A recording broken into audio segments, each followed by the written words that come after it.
as we know, this is Black History Month, and last year I did a few specials called The Forgotten Black History, right? So what we're going to do, closing out the show this week, we're going to read from a book. What's the name of the book, y'all? I'll let brothers and sisters know what book we're reading from. When I Was a Slave. When I Was a Slave. So in this book is a book about slave memoirs. You know what I'm saying? So-called your oppressor was interviewing slaves. So it was getting their viewpoint on how slaves were. So before we get into it, let me get this scripture real quick. One of my favorite scriptures. Let me get Deuteronomy 32:7. Yep, let me get Deuteronomy 32:7 because listen, because that's the circle of life when it comes to what happened. Yeah, listen, get it. Bring it out. Yeah, we got Deuteronomy. You got it right? Concept. Yeah, go ahead, read it. We got Deuteronomy chapter 32, verse 7. Right. Remember the days of old. What? Remember the days of old. Keep going. Consider the years of many generations. That's what we about to do, man. It says, consider the days of old. Remember the days of old, Salaki, and consider the years of many generations. And that's why it's important to remember these memoirs that your brothers and sisters said. It's not for your oppressor to remember. It's for you to remember what happened during slavery, man. But let's not waste no time. Get right into it, y'all. What does it say? Start from the top. This is Sarah Gudger. Ashar? Go ahead. Sarah Gudger, interviewed in Asheville, North Carolina. Right. Interviewed by Marjorie Jones. This person was 121 age when they interviewed her. Right. So 121. Just keep that in mind. 121 years old she was. Yes. Right. Keep going. She been interviewed about being a slave. She said, I was born about 2 miles from Old Fort on the old Morgantown Road. Right. I sure has had a hard life. And just to remind, this is to let people know, right? If you ever get this book, When I Was a Slave, and you read it, it is written just like how they say that they're speaking. So it sounds like broken English because they didn't know English or how to write or read. So when you look at it, the way he's reading it is exactly how they wrote, how the slave said it, how your brother and sister said it. Go ahead, Yawala. I sure has had a hard life. Just work and work and work. Right. I never know nothing but work. My boss, he was an old man, Andy Hemhill. He had a large plantation in the valley, plenty of everything, all kinds of stock, hogs, cows, mules, and horses. When Morris Andy died, I lived with his son, William Hemhill. I never forgot Morris Andy died. He was a good old man. And the Missy, she was a good old too. She used to read the Bible to us children before she passed away. My pappy, he lived with Joe Goodger. He old and feeble. I remember he depended on my pappy to see after everything for him. He always trusts my pappy. One morning, he followed pappy to the field. Pappy, he stopped his work, and old Morse Joe, he say, well, Smart, pappy, he named Smart. I was tired, worried, and troubled. All these years, I worked for my children. They never do the right thing. They worries me, Smart. I tell you, Smart, I was a good mind to put myself away. I was a good mind to drown myself right here. I terrible worry, Smart.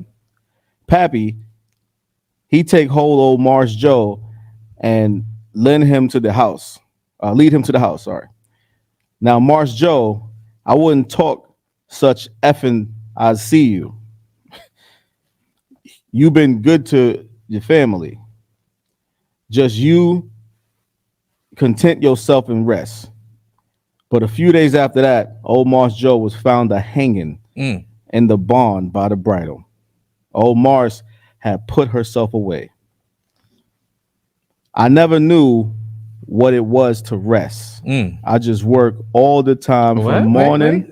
She said, what? I never knew what it was to rest. Just keep this in your chest. Just keep this in your mind and your soul during Black History Month. You know why? Because you remember, they teach you about all the other things, right? They teach you about Martin Luther King, Malcolm X, Shaka Zulu, whoever, Mala Ali, right. Joe Frazier. They tell you about the good things and all the great things during the movement. What about the stuff they don't want you to know? This is most people. Right. What about your great uncle or your great aunt your grandmother, your grandfather. What about your mother? Maybe some relatives went through this same thing. So what she said? I never knew what. I never knew what it was to rest. Keep going. I just worked all the time from morning to late night. Mm-hmm. I had to do everything there was to do on the outside. Work in the field, chop the wood, hold the corn, till sometime I feels like my back surely break. I done everything. Kept split rails, the split rails back in them days. Well, I never did no split rails. Omar stopped us good if we did anything he didn't like. Sometime he got his dander up and then we dancing around him, else he tie your hands afore your body and whip you. Just like a mule. Lordy, I took 1,000 lashes in my day. Sometimes my poor old body be sore for a week. Old boss, he sent us niggas out in any kind of weather. What? Old boss, he sent us niggas out in any kind of weather. That sound like UPS, man. Right. That sound like the MTA. Rain or snow. Dang. That's their slogan. That's Right. the postal service. Yeah, That's their Postal slogan. Right. slogan. Old boss, he sent us niggas out in any kind of weather, rain or snow. It never mattered. We had to go out in the mountains, cut wood, and drag it down to the house. Many of the time, we come up with our clothes stuck to our poor, old, cold bodies. Real quick. Can you hear me on this? Sulaki, real quick. I don't want to interrupt.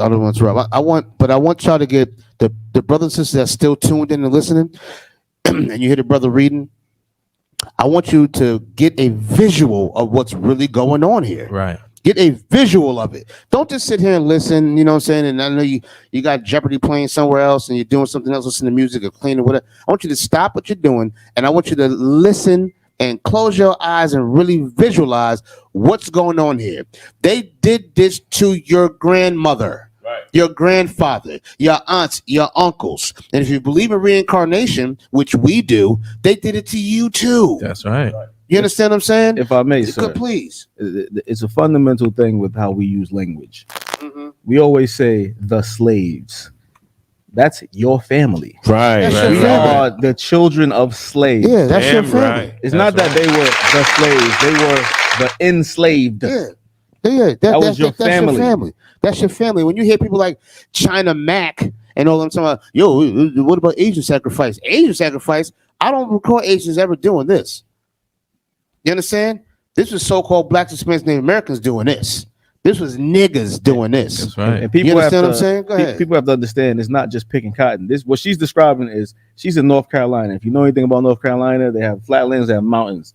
So they had to remember the houses are not in the mountains. Right. So they had to go to the mountains, cut trees down, And bring and it drag back. the logs down the mountains. Right. And where's it at?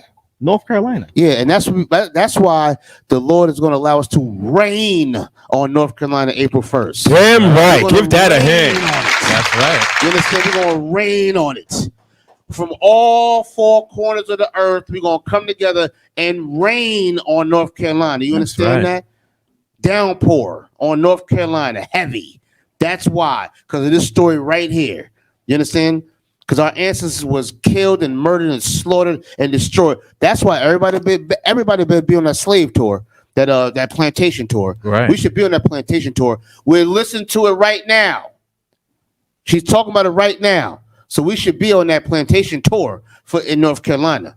Isn't that going on in North Carolina? Ain't that part of the itinerary? Damn right. Yeah, we should all be there to get a good whiff of what our family went through. You understand? Or what our people went through. You understand? The hell with the society, man. And it's so oppressive. Salaki, brother. Go ahead. No, keep going.